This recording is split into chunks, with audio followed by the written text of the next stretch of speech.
You're listening to the REI Marketing Nerds Podcast, the leading resource for real estate investors who want to dominate their market online. Dan Barrett is the founder of AdWords Nerds, a high-tech digital agency focusing exclusively on helping real estate investors like you get more leads and deals online, outsmart your competition, and live a freer, more awesome life. And now, your host, Dan Barrett.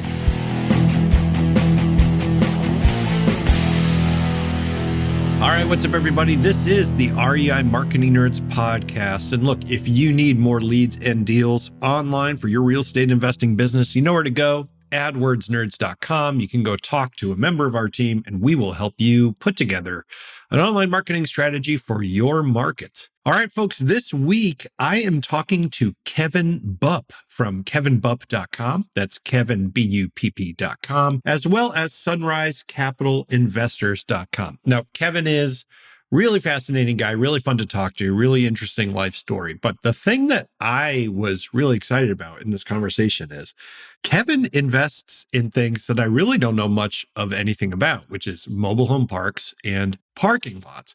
Particularly, I get really fascinated by the economics of a parking lot. Like, who owns parking lots, and how do they make money, and how do they work, and how do you make a parking lot make more money, which is something that Kevin gets into, which I found really fascinating.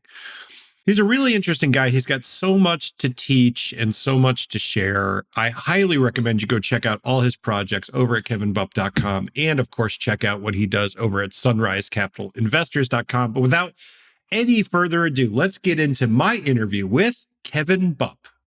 All right, what's up, everybody? This is Daniel Barrett here from AdWords Nerds, and I am here with Kevin Bupp from KevinBupp.com. That is spelled Bupp.com. So Kevin, Bupp.com is the website. Kevin Bupp, welcome to the show, man. Thank you so much for being here. Dan, thanks for having me, and thanks for spelling out my last name.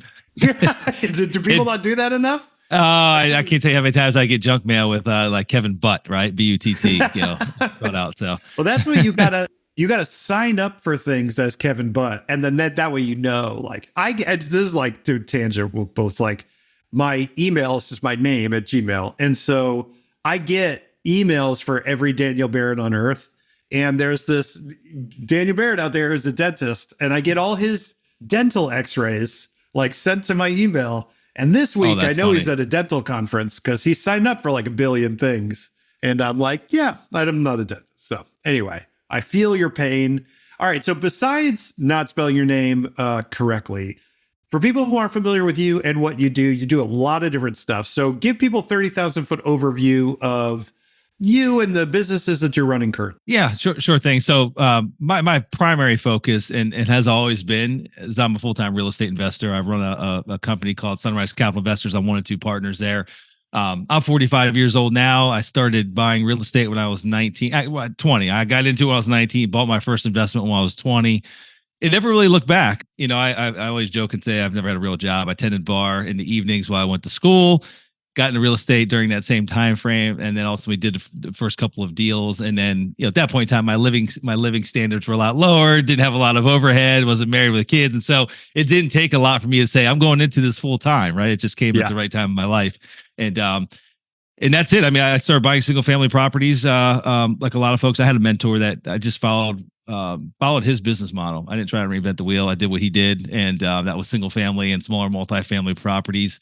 And then I, kind of evolved over time and started buying larger commercial assets in my mid-20s. And I've owned pretty much everything at this point in time. The only type of real estate I haven't owned are like larger industrial type distribution properties. But I've had assisted living, retail, office, self-storage.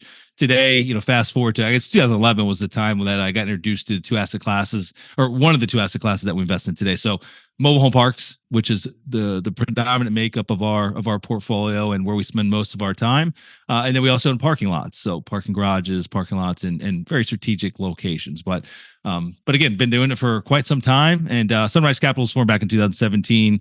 Prior to that, it was mostly myself, personal capital, some private money, closer relationships. Now we ultimately bring in capital from high net worth individuals, and we've been doing that on a large scale now for, 7 years now. So wow. So I get a bunch of stuff I want to ask about because I think that parking lots and mobile homes are both business models that I don't or investment models, I should say, that I don't know a ton about. And I think a lot of people are very curious about. So I want to make sure that we dig into that. But before we go that route, it's certainly, you said you got started in real estate investing at 19. You did your first deal at 20. That's very young. So like, when I was 20, I think I was mostly playing Dungeons and Dragons and trying to, make out with girls. So like, what made you want to get into it so young? Were you just always entrepreneurial, or like, what was the story behind you kind of getting started so early? Yeah, I think there's a number of answers to that question. Number one, I grew up in a very middle class family. We never went without, right? I always had a roof over our head. Took one family vacation a year, but both my parents worked. When I was younger, my mom worked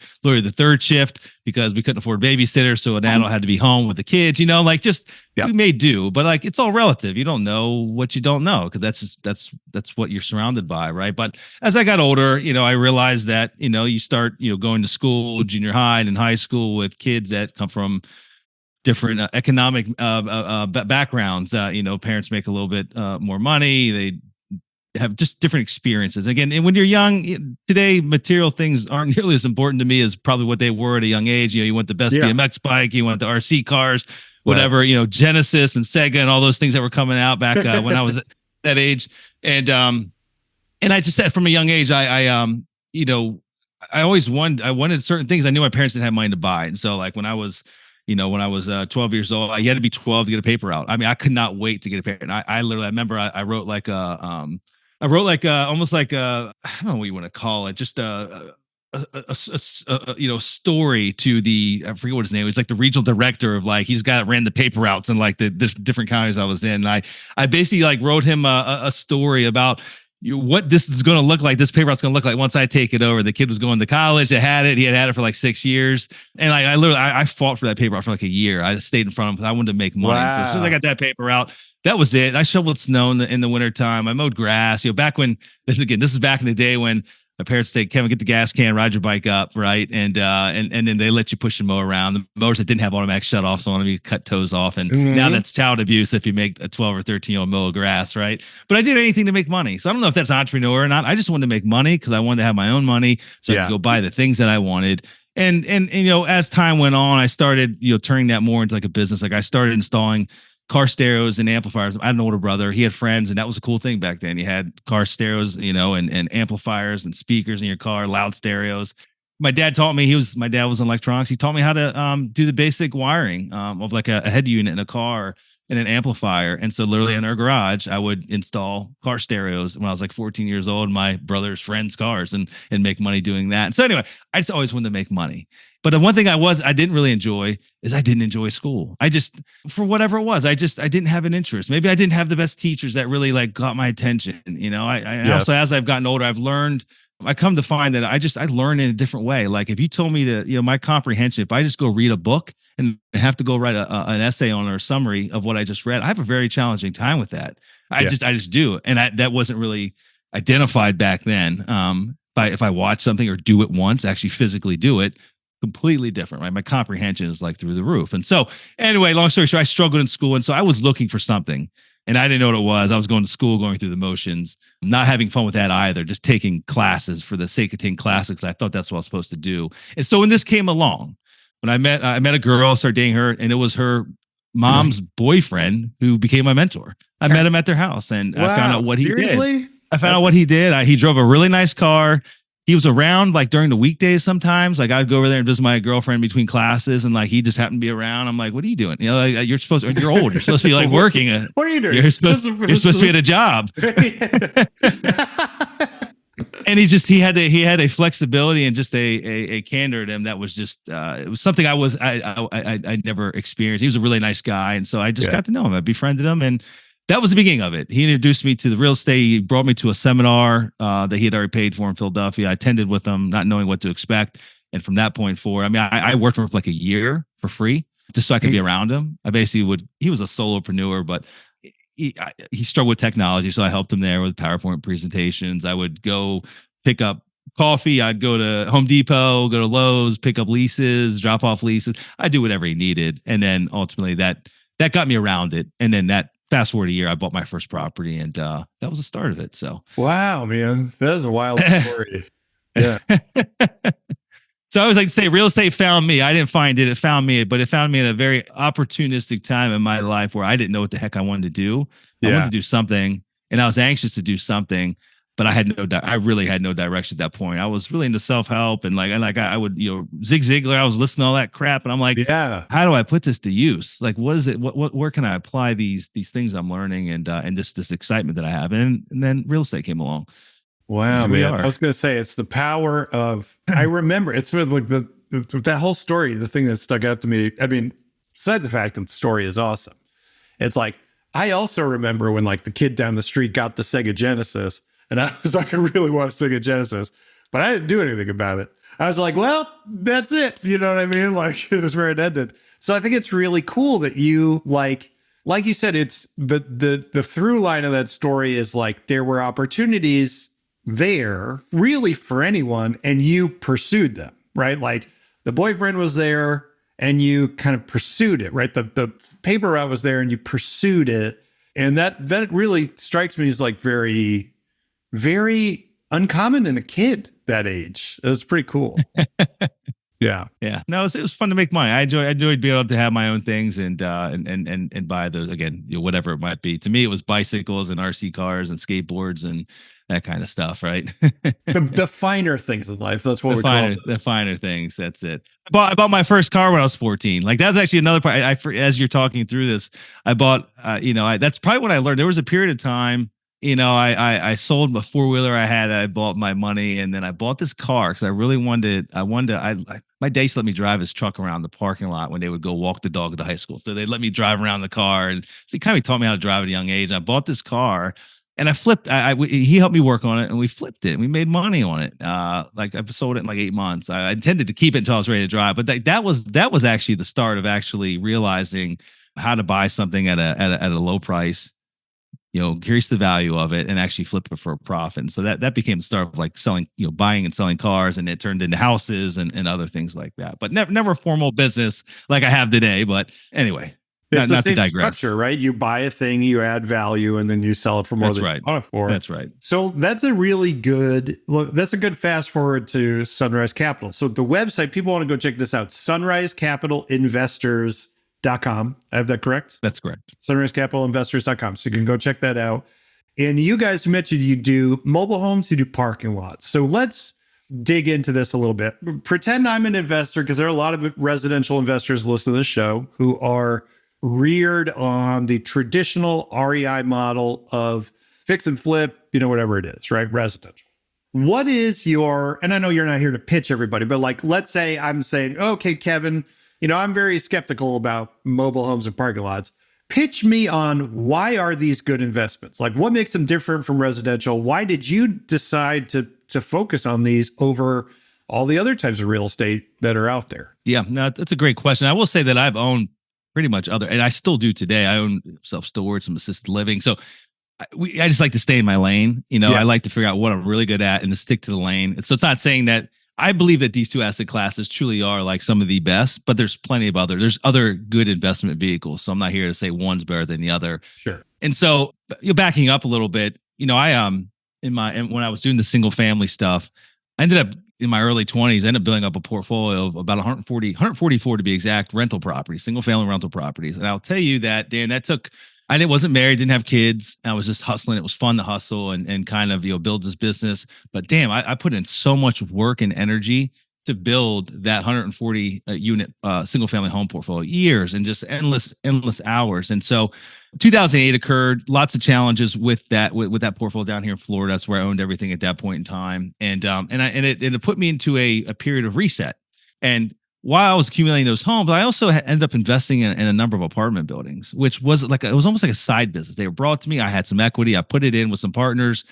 And when it all shook out, those apartment complexes seemingly made me more money and were way more efficient with my invested capital than the single family stuff that I had just like grinded so hard to build. And so when it came time to rebuild what we have today, I wanted a more efficient way to do it. And I originally thought it was actually going to be multifamily, apartment complexes. It makes more sense buying it's so much easier to go buy 80 units underneath a couple roofs that are all on one parcel of land to go buy 80 single family homes. The financing's way better on the apartment complex. It's just, there's a litany of things that are just way better. And for me, everything I've ever done, I've never been a fixer and flipper per se. I did for a period only because I had to, because I needed more money to buy more property. But I'm all about like buy and hold. I want to create an income stream from this real estate, something that, so when the day comes, I choose to slow down or not doing it anymore, I've got passive income streams coming in. Because ultimately, if you're just fixing and flipping day in, day out, you've got to start over at the beginning of the year, every year. And I'm not saying that's wrong. It's just, there's not a good end game there, because you got to take that money you're making and reinvest it into something else. If you're not doing that, then you're just literally, you're grinding away, and you've got to start all over again at January 1st of every year. So anyway, fast forward, I got to do some mobile home parks and parking lots, and not in a similar way, but ultimately, like, both were just by happenstance, and I never considered either one of those asset classes before. And so mobile home parks back in 2011, I was in a rebuild stage. Like, what the hell am I going to do now? Like, I lost everything in 2008. Need to figure out how to, jump back on the horse, number one. But number two, what's the vehicle going to be? I thought it was going to be a multifamily. I met a guy by the name of Randy through a mutual friend, introduced me. He's like, hey, go meet Randy. Randy's the next banker. He was a commercial banker for many years. He's just a really cool dude, knows a lot of people. Sure enough, fair enough. Let's go meet Randy. Randy owns mobile home parks. It just happened. I'd never met anyone that owned a mobile home park, and I had lunch with him, and he just intrigued me with so many things. He wanted my story. I gave him my story, told him how I was going to go buy multifamily. He's like, before you do that, let me tell you why you should think about mobile home parks. And he just started going through the different bullet points. One was turnover rates way lower than a traditional multifamily or any type of rental, because most of the folks that live in mobile home parks, they own the mobile home. And so they're sticky residents. In fact, we have residents today in a number of our communities that have been there for more than 40 years, right? Like it's their subdivision. They own the home, they pay lot rent. And if they choose to move, a lot of times they just sell the home to someone else that moves into our same community. And so our lot rent it just continues to come in. And I like that. I like the low management, low overhead. We're not fixing roofs and plumbing and ACs. That's the homeowner's responsibility. So we're just maintaining the grounds, the infrastructure, the roads, the common areas, amenities that there are, like clubhouses and pools and things like that. But we're basically renting them the plot of land that their home's sitting on. But, it's just very different than that of a traditional, single family or multifamily rental, where someone's only going to stay 12 to 18 months. They truly can get up in the middle of the night and just leave, because they can easily pack their stuff up in a vehicle, right, and just drive away. And so it's just that was the first thing that really struck me. I'm like, that's brilliant. We all look, being in the rental business, we all look for longer tenant retention. We want our tenants to stay as long as possible, because we don't want to go in and have to turn over the unit. It costs money. Got to replace carpet, repaint. You have downtime, when we're trying to lease it back up, and all that costs a lot of money, right? And it adds up over time. And so this was a way to maybe not avoid all of that, but avoid a lot of that. Want to find motivated seller leads online, but don't know where to start? Download our free Motivated Seller Keyword Report today.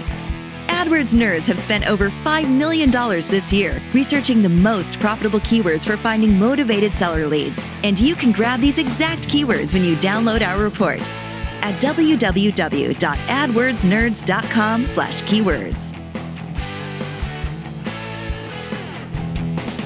Outside that, the biggest one, I'll give you, there's a million bullet points, and I don't want to go down the rabbit hole too deep, but one of the other big points that really sold me on mobile home parks from that conversation with Randy is like, Kevin, it's the only asset class that has a diminishing supply. It's the only asset class that has, that literally every year there's less mobile home parks in the United States. And it's for a number of reasons. And a number of them just, they get redeveloped. Maybe they were built 60, 70 years ago. They were not in the path of progress then. Now they are, and the land is worth more to a developer. A developer comes in and does whatever he does with it, right? He builds a mixed-use project or condos or apartments or what have you, right? So that's one of the things. But is the bigger part of that is there's two reasons why new supply isn't getting built. Like, new apartments go up everywhere. New self-storage goes up everywhere. New offices, maybe not offices because there's too many of them right now, but you get what I'm saying. Like every other asset class has new supply coming on to meet our growing population. And mobile home parks don't. And number one, one reason is this NIMBYism, not my backyard. People have this picture painted about what mobile home parks are, and it's all bleak. And that's not the truth at all. It's quite the opposite. And so that's a big one. Then second one, it's not the best tax base for municipalities. It's just not. I mean, it takes up a large plot of land, and it by no means would bring as many tax dollars as, a multifamily complex or a retail shopping center or you name it, right? Condo complex. And so while municipalities say that we've got this affordable housing crisis, and mobile home parks truly are it is by far the cheapest type of housing, but not the the quality wise, it's by far not the worst. We'll put up ours against any B+ class apartment community, and we're always about 20 to 30% cheaper. But that's, municipalities that, complain about the affordable housing crisis, but like we've got the solution, but like ultimately it's kind of like, that doesn't really benefit, that doesn't benefit us too much from a tax basis. So it's like, yeah, I know I say I want to solve this problem, but like also what's in it for me kind of thing. I get that. Yeah. Yeah, that's it. So anyway, so it's unique in that we've got this growing affordable housing crisis. So we're in dire need. It's growing every year, but we got this asset class that we're in where that it really fills that vacuum, and like the supply demand imbalance is growing greater and greater and greater because there's no new supply coming on. So it's interesting. It's an interesting space.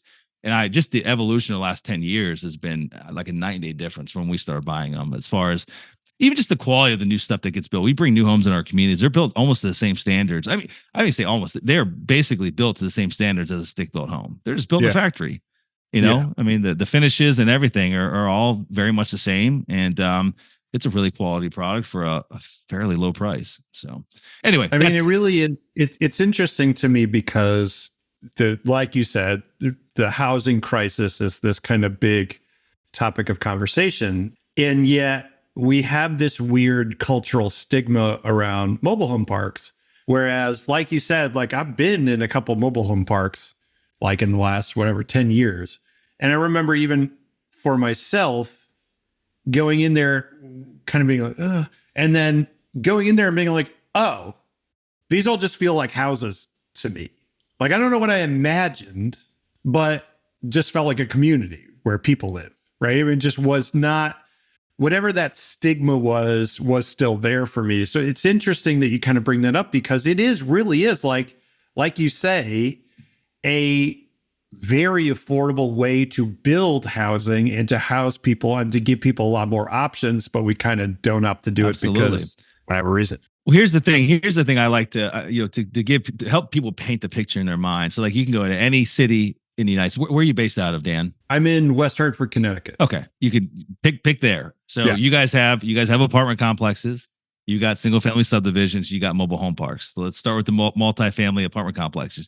You got the ones that are probably in the worst part of town. I know Hartford's generally speaking, a pretty darn good area all around, but there's still like, there's the lower end part of town, right? That's got the we got our spots, old like inventory. It's got the old inventory, right? It's got just, less desirable tenant base. Units haven't been renovated in quite some time. It's got some broken down cars outside. You got that. Then you got the middle class. You got the blue collar folks. You got just the hardworking individuals. Maybe they're in an apartment complex that was built 30 years ago. It's got some upgrades, but not really. But it's just a clean place, safe place. It's probably in a good school district, but not brand new high end stuff. And then you got the A-class stuff that was brand new built. Same thing goes with the single family subdivisions. You got the working class, or like maybe not the ghetto, but like, the rougher neighborhoods, and you got the working middle class, and then you got the executive white collar neighborhoods.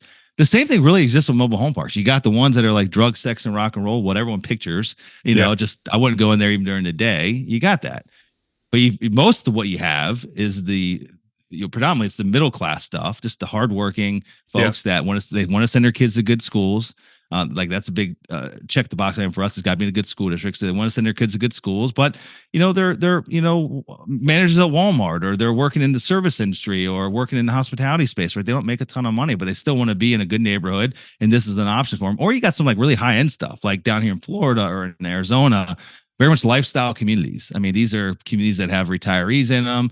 They're not necessarily affordable. They're not considered affordable housing, and they've got tennis courts, pickleball courts now, basketball courts. They've got swimming pools, right? They're definitely higher end. And a lot of times down here in Florida, they're like second homes, right? And so the people that live in these lives probably in Hartford, Connecticut, or another like a normal single family subdivision other parts of the year. And so you got some really nice higher end stuff as well. And it kind of runs the gamut. So unfortunately, we all get lumped into the drug, sex, and rock and roll bucket, just like they're bad.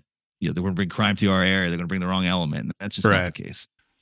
So we talked about mobile homes. I'm very curious what the economics are or even how you think about investing in parking lots. I mean, it's funny because the truism of real estate, of course, is like location, location, location, right? But like parking lot, it's like really location, location, location. So how do you think about investing in parking lots? I don't know anything about this, so I'm a total blank slate. Like, what's the appeal there to like maybe a real estate investor that's looking to diversify?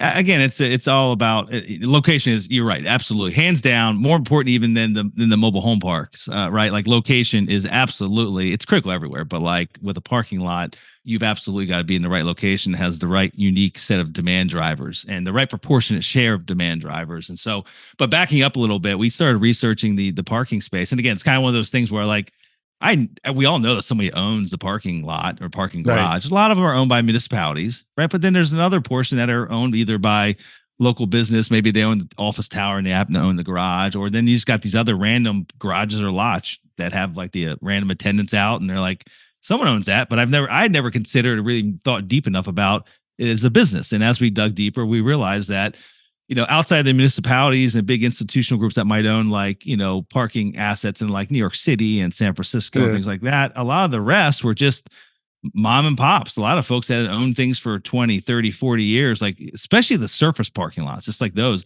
a lot of those are owned truly by just generational families. They've owned them for a very, very long time. Maybe at some point in time, there was a building on it and they tore it down. They realized that there was a higher demand for parking back when they did that. Right. And so along with that mom and pop ownership structure, comes a lot of inefficiencies.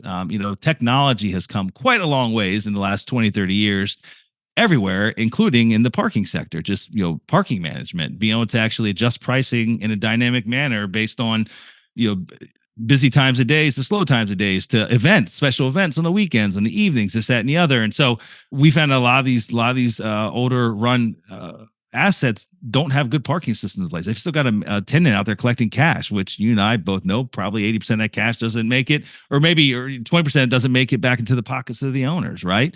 They're not efficiently parking all the cars in there, right? Like it's not laid out appropriately, or again, they're not charging appropriate prices based on the time of day or special events that are occurring in the area. They're not even keeping abreast of special events that are going on in the area. It's just a flat, they're charging $3 an hour all the time, right? And so we try to find those inefficiencies, and we know that we can fix them.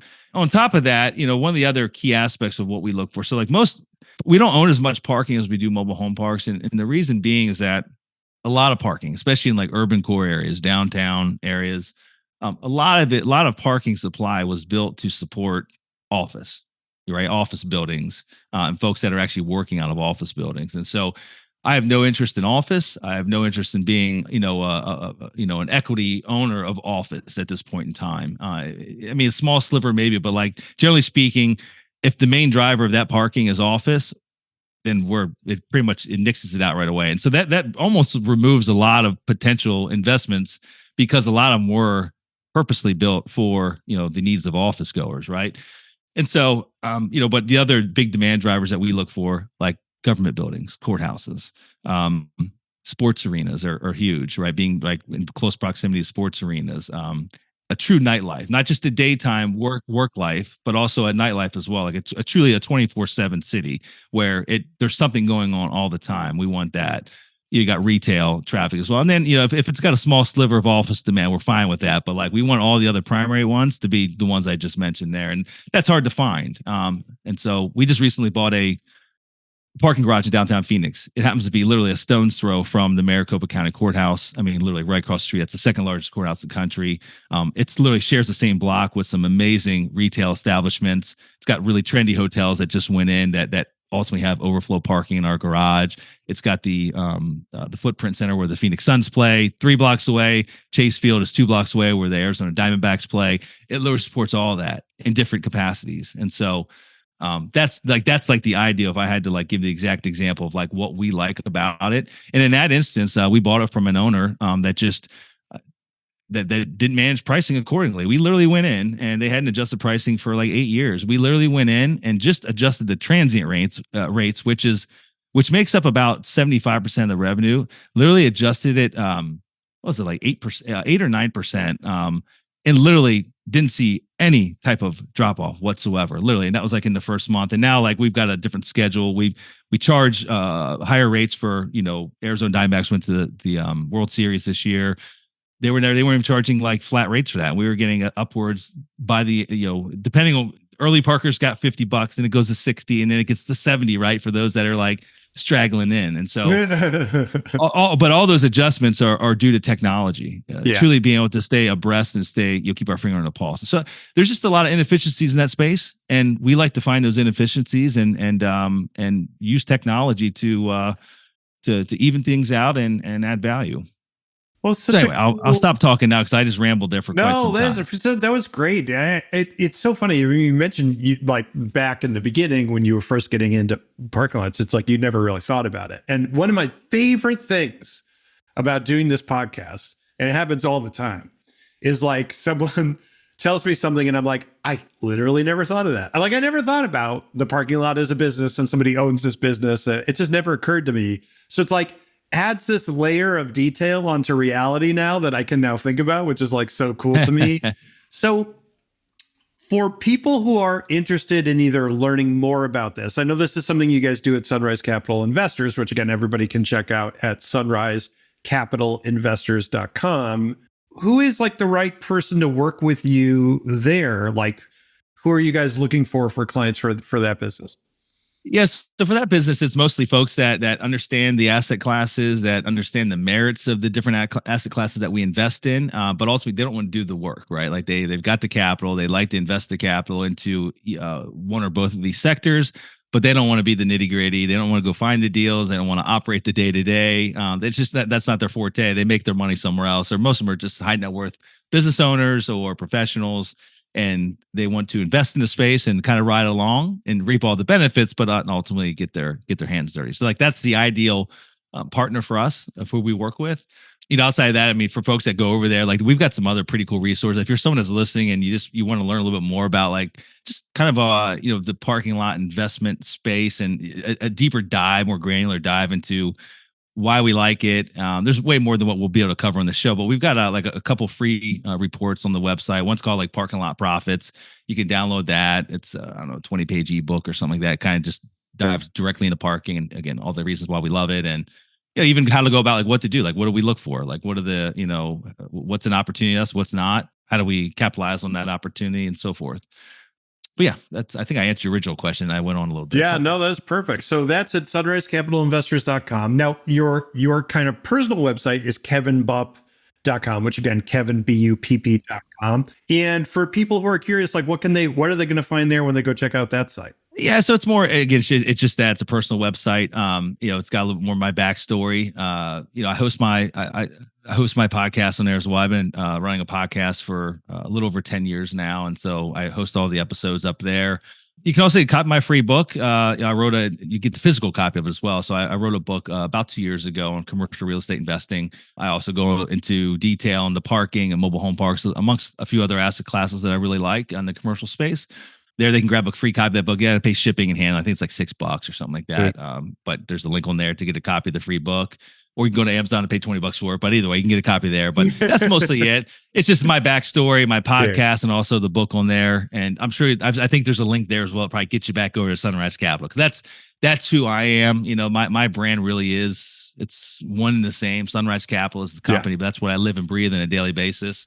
And the podcast really is me personally, but ultimately it all kind of blends together. Dude, 10 years for a podcast is legit. That's like legit podcast time. January of 2014. So it should have been 2013. I bought the equipment and then my wife threatened to sell it on eBay if I didn't start it. So I finally kicked my butt. Like, if you don't get at least 10 episodes of this show out.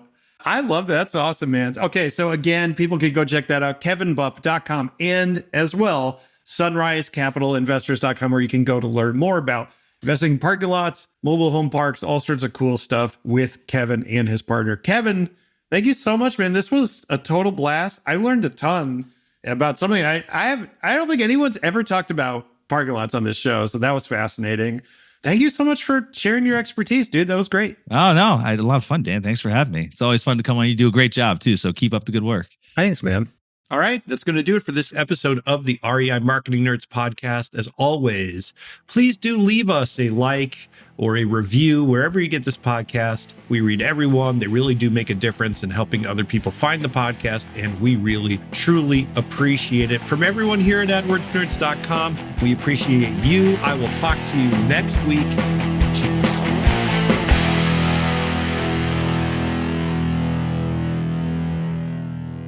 This is thepodcastfactory.com.